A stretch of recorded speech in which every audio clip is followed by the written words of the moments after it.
Oh, con grande piacere presentiamo una nuova puntata sulla runa numero 18, Berkana, detta appunto significa la natura.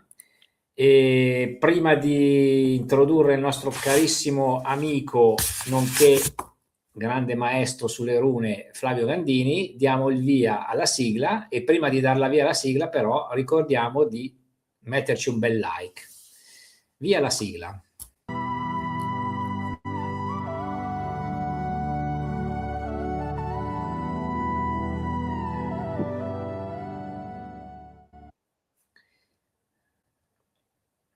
Ciao Flavio, come stai?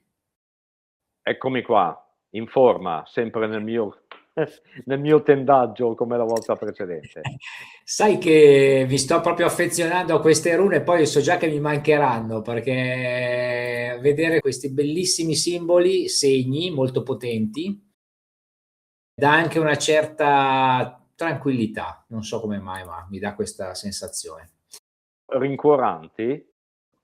Sì, perché ti riportano a una naturalità, come si può dire? Sì, a una naturalezza, si dice naturalezza, Sì, la si può diciamo dire. spesso, delle cose, ma la semplicità, perché l'ho già detto altre volte, sono dei simboli tanto semplici quanto potenti. Sto pensando a tutti questi tatuaggi che si vedono con tantissimi segni, disegni strani e quant'altro, che non si capisce niente. E uno guarda invece una runa, già innanzitutto ti attira, e ti dà anche una, non so, senti proprio una forza chiamarti da dentro, almeno a me fanno questo effetto, però. Più il simbolo è stilizzato e più è vicino al concetto iniziale.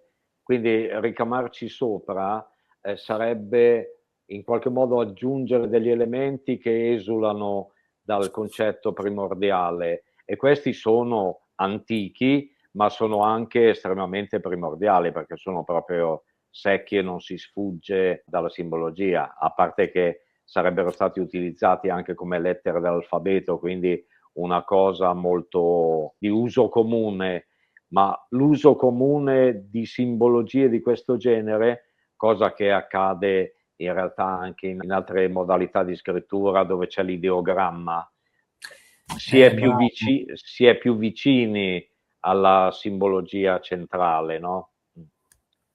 Anche noi, il nostro alfabeto probabilmente aveva una derivazione di questo genere, ma via via che è stato elaborato e cambiato dal passare dei secoli, è diventato, ha perso la sua univocità spirituale.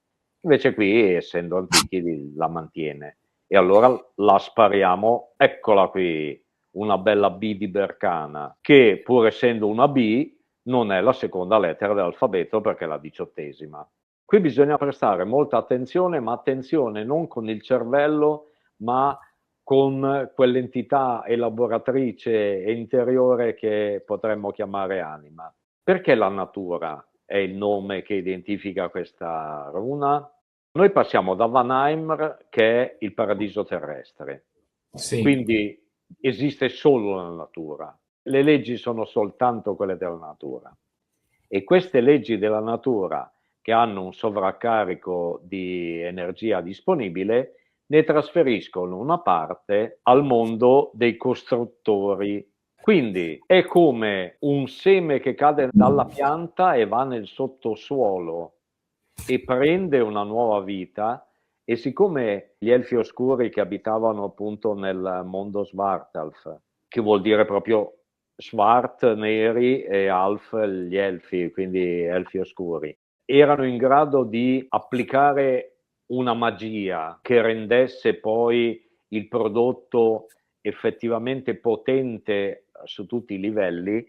Quando la natura offre il suo seme a questa magia, sboccerà, crescerà una nuova pianta dal grande vigore e dalla grande potenza. Per cui la natura è comprensibile in termini di Vanheimer, ma è una natura evoluta, una natura molto concreta. Diciamo che diventa una quercia, una solidità estremamente consistente.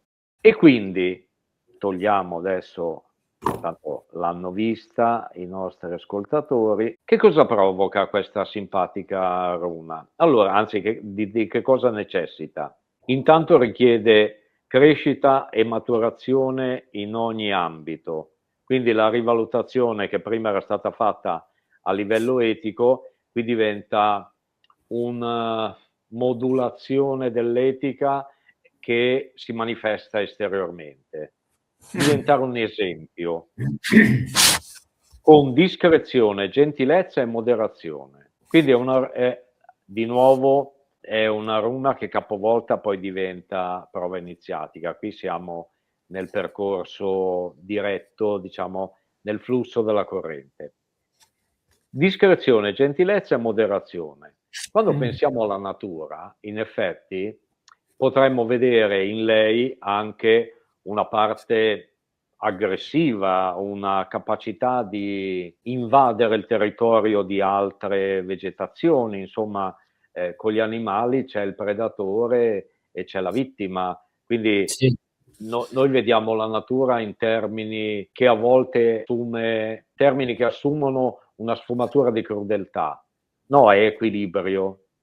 Esatto. Quindi discrezione, gentilezza e moderazione è l'animale carnivoro che non mangia un branco di antilopi, ma si basa soltanto sulla sua necessità e prende generalmente, per questioni veramente biologiche, l'animale più debole o il più invalido, il primo che gli capita a tiro, e non sta lì a dire no, oggi non mangio lo stinco perché costa 9,90, anzi adesso sarà aumentato tutto, voglio il filetto da 22 euro. Quello che la natura gli propone, lui lo Certo. prende. E quindi c'è un allineamento proprio con i cicli naturali. E pertanto le parole chiave sono fiducia nell'equilibrio naturale, accettazione dell'equilibrio stesso, e queste due parole chiave insieme a discrezione, gentilezza e moderazione diventano il promemoria di come affrontare, di come seguire il flusso che porterà in questa direzione. E che cosa succede? Fisicamente potrebbe essere necessaria l'instaurazione di un regime alimentare. Qui siamo il fisico, come abbiamo detto un centinaio di volte, ha bisogno di mangiare, Certo. il carburante del corpo fisico è l'alimento.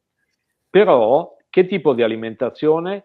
Il più allineato possibile con i cicli naturali. Certo. Quindi, visto e considerato che tanto ci lasciamo andare in pettegolezzi, una volta è capitato al supermercato di essere nel reparto della frutta e una signora, stai già ridendo perché immagini che cosa succede, una signora si ferma davanti al reparto dei meloni, era poco dopo Natale, Ah. e stava prendendo questo bel melone giallo. Il marito le dice: ma sì, ma il melone è a gennaio? E lei gli ha risposto: sono di stagione. Forse non era esattamente nel ciclo della natura, perché era di stagione ma in Sudafrica e quindi Esatto. non esattamente da noi. Tant'è vero che nella mia esperienza ho notato che alcune forme di intolleranza, non parlo di allergia, che quella è, diciamo che è estrema, quindi va oltre. Alcune forme di intolleranza a prodotti ortofrutticoli si manifesta quando è fuori stagione. Se tu quel tipo di prodotto lo mangi quando è esattamente nella stagione, quindi quando è maturato naturalmente, non importato e non in serra, l'intolleranza si riduce se non a annullarsi. Diciamo che il ritmo proprio stagionale è molto importante da seguire, soprattutto se uno affronta la sfida con la runa bercana, perché questo è richiesto dalla runa come regola. Quindi andare contro sarebbe assolutamente poco producente e addirittura rischioso. Etericamente può costringere a rivedere il proprio ciclo di lavoro, di sforzi, di impegno, regolandolo sul ciclo circadiano personale. quindi c'è chi è più mattiniero, chi è invece più serale, addirittura l'animale notturno, anche gli esseri umani hanno un loro ciclo naturale. C'è certo. chi rende di più, appena si sveglia si alza vispo come un grillo, e chi invece ha bisogno di accendere i motori e lasciare come un diesel che si scaldino, perché prima che parta il Sì. sistema, ecco. Qua è ancora una necessità di autovalutazione anche delle proprie forze e come si regolano nel ciclo delle ore del giorno e della notte. L'astrale che cosa fa? Potrebbe vivere degli stati d'animo che sono costretti a valutare nuove prospettive di valutazione degli eventi esterni, quindi cambiare la propria visione di ciò che accade. Non è tanto che cambino le situazioni, quanto il modo di vederle. Punti di E anche, vista. e anche la natura, ovviamente, dipende da come la guardiamo, perché prima ho fatto l'esempio dell'animale predatore, ma in realtà nelle piante ci sono vegetali che addirittura hanno bisogno dell'altro per vivere, quindi c'è una Certo. simbiosi, e anche negli animali c'è una simbiosi dove in effetti gli equilibri vengono rispettati, quindi vedere le situazioni da entrambi i lati. E il causale che cosa deve fare? Rivalutare completamente e per cui stimare ex novo le proprie capacità personali.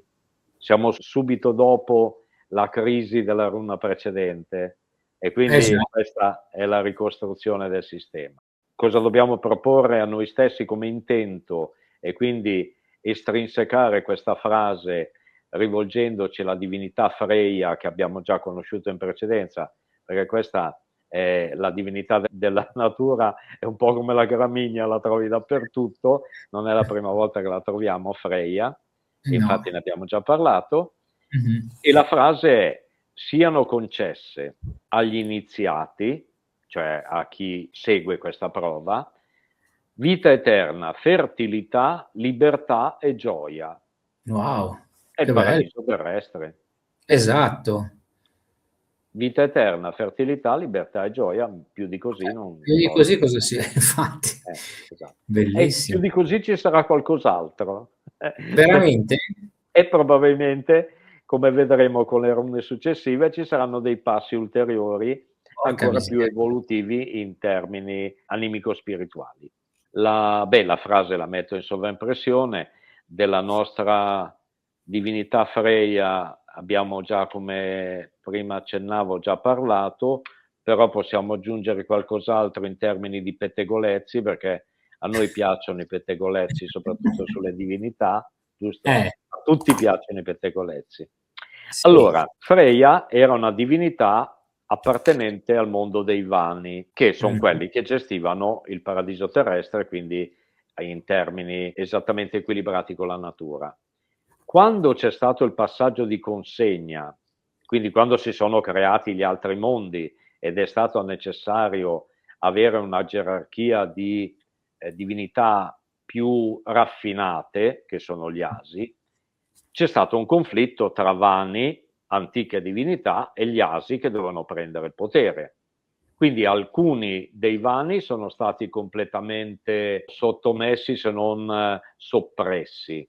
Sì. Altri invece sono scivolati a far parte, diciamo, trasversale o almeno un po' laterale della gerarchia degli asi. Freya è una di quelle che è entrata nella gerarchia asi Ah, perché inizialmente era stata proprio offerta come ostaggio di pace. Quindi al termine del conflitto ha detto: va bene, vi diamo Freya in modo che con questo ostaggio noi vani e residui ammettiamo che la gestione divina spetti a voi. Quindi lei è stata integrata, ovviamente con un compito relativo alla materia biologica, alla natura, alla fruttificazione, come dicevo precedentemente, la riproduzione, gentilezza, e questo simpatico modo di vivere molto biologico. E sempre in termini di pettegolezzi, che cosa succede? Quando viaggia, viaggia con un carro trainato da due gatti. wow. Simpatica immagine, è molto benigna nell'ascoltare le preghiere degli uomini, e tendenzialmente cerca di concedere è la generosità del paradiso terrestre, quindi non sfugge da quel sistema. Il suo nome deriva dal titolo Fru, che significa signora, quindi è proprio un generoso soggetto. Ha una debolezza per le canzoni d'amore, è anche poetica, e nel passaggio stagionale, quando ci si avvicina al periodo dell'inizio del nuovo anno, accetta dei doni e li ricambia con altrettanta generosità. E i doni devono essere particolarmente belli o particolarmente buoni. E poi ricambia a mani piene. Ha qualcosa di Venere, però in realtà ha qualcosa di anche un pochino più aggressivo, perché poi, come avevo detto in precedenza, insieme alle Valchirie sui campi di battaglia poi richiede il 50% dei defunti, scegliendo solo gli eroi che verranno portati poi via da lei verso il paradiso, dove potranno godere appunto questa abbondanza naturale. Quindi non è che stia soltanto lì a sentire le canzoni alla radio, Certo. come ovviamente la mitologia nordica richiede. La guerra è sempre pronta a ogni piè sospinto. Per cui, caro Gianluca e cari ascoltatori, se la letterina B la mettiamo al contrario, qui uno è costretto a seguire, ad affrontare una prova iniziatica, perché tutto quello che abbiamo detto in precedenza diventa un'assoluta necessità. O lo fai o zero. E per cui la magia di Svartalfheim può andare a migliorare addirittura lo stato del paradiso terrestre, però bisogna rinunciare alle debolezze degli elfi oscuri, che sono quelli dell'avidità, del possesso, mentre invece il mondo Vanheim è generoso per principio. È un Certo. po' come la metafora che ogni tanto viene riportata a galla: guardare il sole ci riempie di gioia e di energia, ma il sole, anche se non fosse guardato da nessuno, sarebbe uguale lo stesso. Non si preoccupa di quante persone lo osservano. La sua forza è interiore e la sua generosità immensa, indipendentemente da quanti ne beneficeranno. E la natura un po' le assomiglia, insomma, quando l'elemento naturale fruttifica, chi lo piglia, e se non viene raccolta cade in terra e darà origine percentualmente poco, ma a nuova vita, o perlomeno concimerà per l'anno successivo. Quindi Certo, non oppure viene si... mangiato da animali, animaletti, insetti. Esatto, oppure diventa nutrimento per altri elementi che non avevano la possibilità di arrampicarsi sul ramo per raccogliere la mela. Tutto lì. Certo, niente va disperso. Esatto, niente va disperso. Che cosa va disperso? Una cosa sì che va dispersa: chi dovesse non superare la prova iniziatica bercana. Perché? Che cosa è necessario? Il nuovo regime alimentare calibrato con i ritmi della natura diventa l'unica fonte di salvezza. O lo fai o sei fregato. Quindi ci potrebbero essere delle situazioni talmente estreme da rendere necessario questo passaggio a livello fisico. Così come diventa necessario il passaggio a seguire i ritmi ciclo circadiano, perché se non lo fai cominci a star male, a soffrire e non riesci né a lavorare durante il periodo in cui saresti attivo e neanche nell'altro che avresti voluto affrontare, invece non erano nelle tue possibilità. L'astrale deve revisionare i propri stati d'animo verso nuove prospettive sulla base di quello che succede esternamente, per cui fuori cambia la regola e tu sei costretto a rivalutare te stesso, quindi non è più un fatto di equilibrio quanto di necessità nuovamente. E la stessa cosa il causale, che deve rivalutare la propria dimensione personale, viene messo in catene. Quindi ti rivaluti, perché se accetti quel tipo di rivalutazione poi potrai di nuovo ricrescere e assurgere ad un nuovo livello superiore perché te lo sei guadagnato. Sì, comunque anche qua io vedo una forma di maturità, cioè mi viene proprio da, anche prima volevo dirlo, nella Bercana diciamo normale, Mhm. cioè da Vanheimer a Svartalfheimer, praticamente è come se fosse un livello di saggezza, perché il discorso di seguire un regime alimentare migliore, curare, quindi più si va avanti con gli anni, quindi con la saggezza più si ha un po' la necessità di curare ciò che si mangia. Anche il discorso di rivedere un po' i ritmi del lavoro, quindi trovare dei momenti di pausa, di rigenerazione, cosa che quando si è più giovani, insomma, si corre a destra e a sinistra. O sbaglio? Perfetto. Hai affrontato un concetto che è veramente molto importante perché, vista in questi termini, la sequenza delle rune è una sequenza evolutiva, l'avevamo accennato in una puntata, è una sequenza evolutiva dell'essere umano e la sequenza evolutiva non può prescindere dall'età biologica. Quindi si può diventare vecchi o grandi e lì la scelta è personale. Per cui l'età infantile, l'età adulta, eccetera, eccetera, sono biologiche, ma Certo, il comportamento richiede di avere accumulato delle informazioni che sono state elaborate e quando sono state elaborate, intanto gli anni passano, le forze fisiche diminuiscono, ma la capacità di gestirle migliora. Quindi tutto quello che si ha va sfruttato al meglio.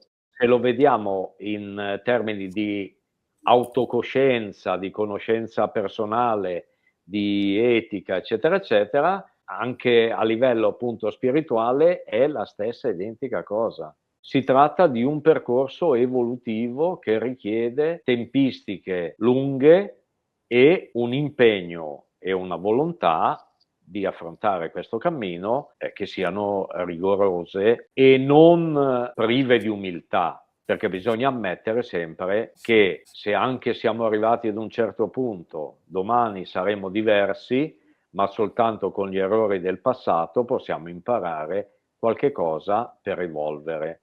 Non rivalutare è assolutamente improduttivo, bisogna rivalutare. un'altra cosa che mi viene da dire, Flavio, è appunto il fatto che nella nostra società occidentale, perché secondo me invece in altre civiltà orientali, anche al giorno d'oggi, comunque la figura dell'anziano, del saggio, ha un valore di insegnamento, di apprendimento da parte delle generazioni più giovani, cosa che invece nella nostra super evoluta società che tutti, noi pensiamo che tutti vogliano seguire, e gli anziani vengono rinchiusi negli ospizi e non possono più dare nessun tipo di contributo, invece che con l'esperienza, adesso si sta parlando in generale, perché poi ci sono anche magari quelli che non hanno molto da dire o da dare, però tu pensa delle persone che magari hanno fatto dei loro percorsi nella loro esistenza, si trovano magari a 80, 85, 90 anni e che nessuno li ascolta più.